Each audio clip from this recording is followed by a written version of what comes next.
باللہ من الشیطان الرجیم بسم اللہ الرحمن الرحیم۔ میری محترم ماں اور پیاری بہنوں، السلام علیکم۔ آج ہم انشاءاللہ تلاوت کریں گے سورہ نساء کی آیت نمبر 113 اور 114 113 113 اینڈ 114 114۔ تو تلاوت کرتے ہیں۔ اس سے پہلے چینل کو سبسکرائب کریں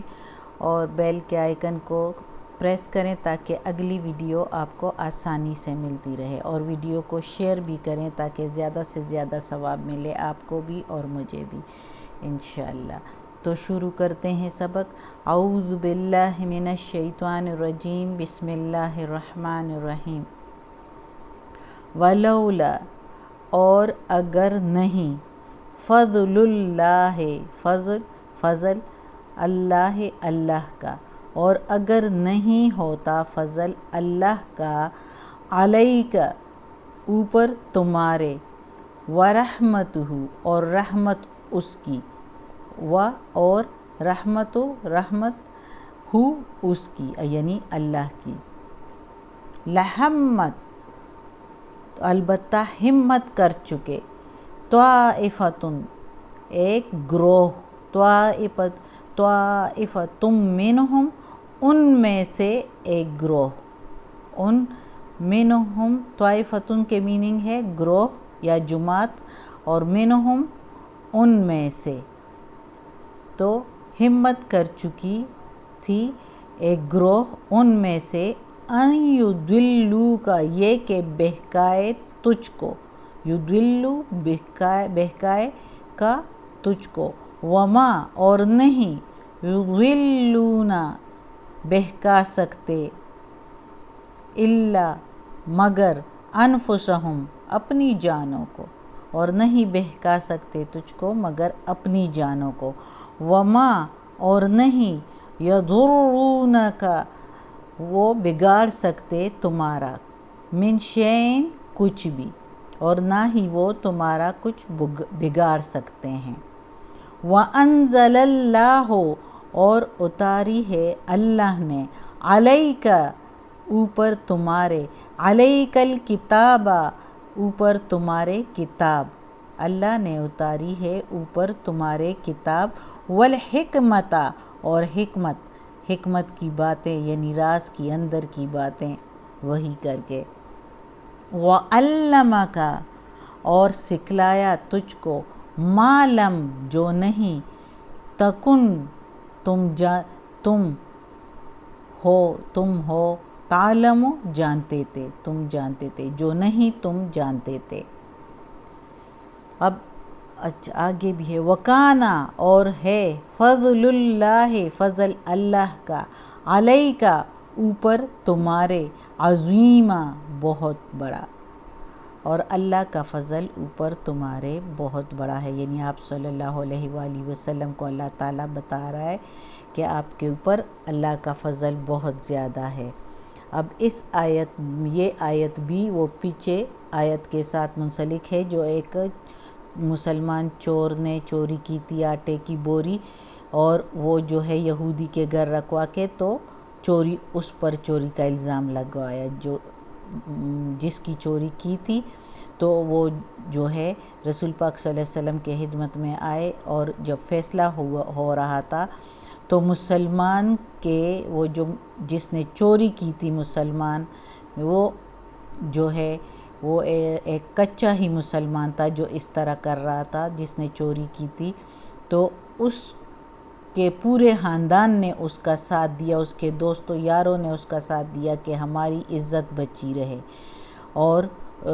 جو ہے محمد صلی اللہ علیہ وسلم کے سامنے اس کی گواہی دی کہ یہ چور نہیں ہے اور یہ یہودی چور ہے۔ تو اس یہودی پر جو ہے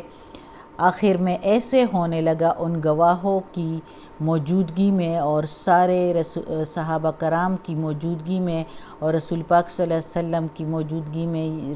رسول پاک صلی اللہ علیہ وسلم کو ساری کہانی اس طرح سے پیش کر دی کہ رسول پاک صلی اللہ علیہ وسلم جو کوئی بھی اس ٹائم ہوتا تو ان کو یہی لگتا کہ یہودی چور ہے۔ حالانکہ چور وہ مسلمان تھا، لیکن ظاہر سارے گواہی اسی طرح دے رہے تھے، اسی طرح رسول پاک صلی اللہ علیہ وسلم کے سامنے ایسے پیش کیا اس طریقے سے کہ رسول پاک صلی اللہ علیہ وسلم بھی یہی سمجھے تھے کہ چور یہودی ہے۔ تو اس پر اللہ تعالیٰ نے یہ آیت نازل فرمائی کہ یہودی چور نہیں ہے، چور یہی مسلمان ہے۔ صاف بتا دیا اللہ تعالیٰ نے کہ یہ منافقت کر رہا ہے اس جگہ پر، اور یہ سارے اس کا ساتھ دے رہے ہیں۔ تو یہ جو ساتھ دے رہے ہیں تو پھر جب یہ دوزخ میں جائیں گے تو دوزخ میں پھر ان کو کون بچائے گا؟ یہ بھی آیت ہم نے پیچھے پڑھی ہے۔ اللہ تعالیٰ نے ان کو بھی یہ بتا دیا کہ جب دوزخ میں اس کی وجہ سے تم لوگ جاؤ گے تو پھر ادھر کون بچائے گا؟ تو اب اس آیت میں اللہ تعالیٰ رسول پاک صلی اللہ علیہ وآلہ وسلم پر رسول پاک صلی اللہ علیہ وآلہ وسلم کی فضیلت کو بیان کر رہے ہیں کہ اللہ تعالیٰ نے رسول پاک صلی اللہ علیہ وسلم پر اتنا فضل کیا اور رحمت کیے اپنی کہ وہ ایک گروہ تو ان میں ہمت کر چکی تھی کہ آپ کو بہکائے، یعنی غلط فیصلہ کرانے پر، لیکن وہ نہیں بہکا سکتے، اور لیکن انہوں نے اپنے اوپر ظلم کیا جھوٹ بول کر، اور وہ تمہارا کچھ بھی نہیں بگاڑ سکتے۔ رسول پاک صلی اللہ علیہ وسلم کو اللہ تعالیٰ کہہ رہا ہے کہ وہ تمہارا کچھ بھی نہیں بگاڑ سکتے۔ اللہ کی رحمت ہے تم پر، اللہ نے تمہیں کتاب اور حکمت دی ہے، اللہ تعالیٰ نے آپ صلی اللہ علیہ وسلم کو حکمت کی باتیں، راز کی باتیں بتائی ہے، اور یہ راز کی باتیں وحی کر کے، جو کچھ یعنی آپ صلی اللہ علیہ وسلم نہیں جانتے تھے۔ اب دیکھو بہت سے لوگ اس طرح کہتے ہیں کہ رسول پاک صلی اللہ علیہ وسلم کو مستقبل کا بھی پتہ ہوتا تھا۔ اب ادھر اللہ تعالیٰ صاف طور پر بتا رہا ہے، یہ سورہ نساء کی آیت ہے 113، جس میں اللہ تعالیٰ کہتا ہے کہ میں نے علم دیا تجھ کو تم نہیں جانتے تھے، اور سکھلایا تجھ کو جو تم نہیں جانتے تھے، یعنی ان چوروں کی باتیں رسول پاک صلی اللہ علیہ وسلم کو تو اندر کی بات کا پتہ نہیں تھا، وہ تو رسول پاک صلی اللہ علیہ وسلم کو بہکا رہے تھے، غلط طرف کا فیصلہ کروا رہے تھے، ناانصافی کا فیصلہ کروا رہے تھے، لیکن اللہ نے رسول پاک صلی اللہ علیہ وسلم پر وحی کر کے اور حق کا ساتھ دیا۔ اور رسول پاک صلی اللہ علیہ وسلم نے ہمیشہ حق کا، یہ نہیں کہ رسول پاک صلی اللہ علیہ وسلم حق کا ساتھ نہ دیتے اور مسلمان کا ساتھ دے کے اور یہودی کا ساتھ نہ دیتے، ایسے کبھی نہیں تھا۔ رسول پاک صلی اللہ علیہ وسلم بھی ہمیشہ حق کا ساتھ دینے والے تھے، اور یہ جو انہوں نے باتیں اس طرح پیش کی اور گواہیاں اس طرح دی، تو اس سے جو رسول پاک صلی اللہ علیہ وسلم فیصلہ کر رہے تھے تو وہ حق کا فیصلہ تھا ایک قسم کا، اور ایسا ہی ہونا چاہیے تھا،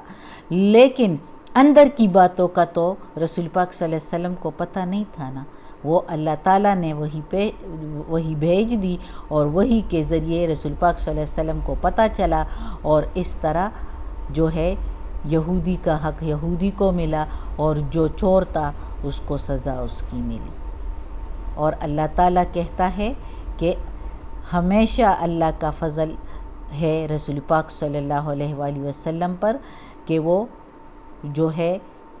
غلط فیصلہ کبھی نہ کر سکے، اور نہ ہی انہوں نے کرنا تھا، بلکہ اس آیت سے یہ بھی جو ہے بات ثابت ہو گئی کہ جو لوگ اس طرح کے کام کرے، جھوٹ موٹ کے فیصلے اور گواہیاں جو ہے وہ رسول پاک صلی اللہ علیہ وسلم کے پاس لائیں، تو ان کو یہ پتہ چلے کہ رسول پاک صلی اللہ علیہ وسلم کو اللہ تعالیٰ خبر دے دیتا ہے، اور آئندہ وہ اس طرح کی کوشش نہ کرے اور ہمت بھی نہ کرے اس طرح کی کہ جھوٹ موٹ کی گواہیاں لا کے اور رسول پاک صلی اللہ علیہ وسلم سے چور کا ساتھ دے یا غلط برائی کا ساتھ دے۔ تو اس آیت سے یہ بھی فیصلہ ہو گیا، اور اللہ تعالیٰ کہتا ہے کہ رسول پاک صلی اللہ علیہ وآلہ وسلم پر اللہ کا بہت فضل ہے، بہت بڑا فضل ہے، اس لیے کہ جو کوئی بھی اگر غلط کام، غلط فیصلہ، غلط طریقے سے اندر کی بات کو چھپا کے بھی لائے تو اللہ وہی کر دیتا ہے، اور اللہ کا فضل ہے ان پر، اور وہ سب کچھ ظاہر ہو جاتا ہے۔ تو اس لیے کسی کو اس ٹائم یعنی یہ ہمت نہیں کرنی چاہیے۔ اگلی آیت ہے لا خیر فی کثیر من نجواہم، لا خیر نہیں ہے بہتر یا نہیں ہے بھلے یا نہیں ہے اچھے، فی میں کثیر بہت سے، من نجواہم ان کے مشوروں میں سے، اور نہیں ہے بھلے اکثر ان کے مشورے، نجوا مشورے، ہم ان کے، الا مگر من جو کوئی، امرا حکم دے، بصدقۃ صدقہ دینے کا، او معروف یا نیک عمل کرنے کا، او اصلاح بین الناس یا صلح کرانے کو لوگوں کے درمیان، اصلاح صلح بینا درمیان، ناس لوگوں کے درمیان، وَمَن يَفْعَلْ اور جو کوئی یہ عمل کرے گا، ذَلِكَ اس لیے، ذَلِكَ ابْتِغَاءَ تلاش کرنے کے لیے، یہ تلاش کرنے کے لیے، مرضوات رضا، مرضوات اللہ اللہ کی رضا کے لیے، فسوف پس عنقریب، نعطیہ ہم دیں گے اس کو، اجراً عظیما ثواب بہت بڑا، ثواب بہت بڑا اجر دیں گے۔ اور جو کوئی اس طرح کا عمل کرے گا اللہ کی رضا کے لیے، ایسے تلاش کرے گا، یعنی اللہ کی رضا تلاش کرنے میں کرے گا، تو عنقریب اللہ اس کو بہت بڑا اجر دے گا۔ یہ اس طرح یہ آیت نازل ہوئی کہ بہت سے منافق ایسا کام کرتے تھے کہ رسول پاک صلی اللہ علیہ وسلم کے پاس محفل میں، مجلس میں آ کے تو رسول پاک صلی اللہ علیہ وسلم کے کانوں میں بات کرتے تھے، کان پوشی کرتے تھے، کان میں بات کر کے، یعنی دوسروں کے آگے اپنے آپ کو وہ پر اعتماد کرنے کی کوشش کرتے تھے کہ سارے ہم پر اعتماد کریں کہ ہم رسول پاک صلی اللہ علیہ وسلم سے جو ہے کان میں بھی بات کرتے ہیں اور ان کے زیادہ نزدیک ہیں۔ تو اور اکثر پھر ایسے بھی کرتے تھے کہ مجلس میں بیٹھ کے تو آپس میں بھی ایک دوسرے سے بات کرتے تھے کانوں میں، اور جو ہے دوسروں کی غیبت اور دوسروں کے عیب ایک دوسرے کو بتاتے تھے، اور اس طرح یہ باتیں جو تھی، تو اللہ تو سب کچھ دیکھتا ہے اور سنتا ہے، تو اللہ نے اس کے بارے میں یہ آیت نازل فرمائی کہ یہ ان کے تو زیادہ مشورے اچھے نہیں ہیں جو کانوں میں کرتے ہیں، مگر جو کوئی صدقہ دینے کو اگر کہے اور یا نیک عمل کرنے کو کہے کان میں، تو وہ بہتر ہے، یا کسی کے درمیان صلح کرنے کو کہے کان میں تو وہ بہتر ہے، کیونکہ دو بندوں کے درمیان صلح کرنے کے لیے اگر ایک کے کان میں ایک بات ایسی اچھی کہہ دے کہ اس دوسرے کی طرف سے وہ اچھی ہو، اور دوسرے کو پھر کہے اس کی طرف سے کوئی ایسی بات کہ وہ اس کے لیے اس کا دل صاف ہو، تو اس دونوں میں جب صلح ہو جائے تو یہ بہتر ہے۔ اور اسی طرح صدقہ بھی اگر آپ لوگ، ہم سب لوگ جو ہے وہ چھپا کے دے دیں، تو کسی کو جب دیتے ہیں تو اس کی جو ہے شرمندگی سے وہ بچ جاتا ہے، ندامت سے بچ جاتا ہے، تو وہ زیادہ بہتر ہے۔ اور اسی طرح جو کوئی اور نیک کام جو ہے یا اس کا حکم دے، تو یہ کام اگر چھپا کے بھی کرے تو یہ بہتر ہے، لیکن اکثر مشورے جس طرح اللہ تعالیٰ نے کہا ہے کہ یہ لوگ جو کانوں میں کرتے ہیں وہ بہتر نہیں ہوتے، اس سے اپنے آپ کو بچائے۔ اور جو لوگ اس طرح کے کام کرتے ہیں کہ کان میں اگر صدقے کا حکم دے یا کسی کو صدقہ دے تو چھپا کے دے یا صلح کرانے کی کوشش کرے، اور یہ اس لیے کرے کہ اللہ اس بات سے راضی ہو، تو اللہ ان کو بہت بڑا اجر دے گا۔ صدق اللہ العظیم۔ آج کا سبق ختم ہوتا ہے۔ اللہ ہمیں یہ قرآن مجید کا ترجمہ مکمل کرنے کی توفیق دے، اس پر عمل کرنے کی توفیق دے۔ یا اللہ ہمیں، ہمارے والدین کو، ہماری اولاد کو، ہمارے گھر والوں کو، ہمارے بھائی بہنوں کو، سارے رشتہ داروں کو میری استانی آپی جان کو، کل مومن مسلمانوں کو یا اللہ جنت فردوس میں جگہ عطا فرما، دوزخ کے عذاب سے بچا یا اللہ، قبر کی سختی آسان فرما یا اللہ، وقت نزاع کی سختی بھی آسان فرما یا اللہ، ہمیں عافیت والے معاملات دے یا اللہ، ہماری بیماریاں، تکالیف اور پریشانیاں ہم سے دور کر دے یا اللہ، تو بڑا مہربان ہے، ہمیں اپنے نیک اور صالح لوگوں میں شامل کر دے یا اللہ۔ اس سبق کے پڑھنے، تلاوت کرنے میں، زیر زبر پیش میں، ترجمہ میں، تفسیر میں کوئی غلطی ہوئی ہو تو یا اللہ معاف کرنا یا اللہ، ہم بہت کمزور ہیں، ہم نہ سمجھ ہیں، ہم تیرے امتحان کے قابل نہیں ہیں یا اللہ، ہمیں کسی امتحان میں مت ڈالنا، آمین ثم آمین۔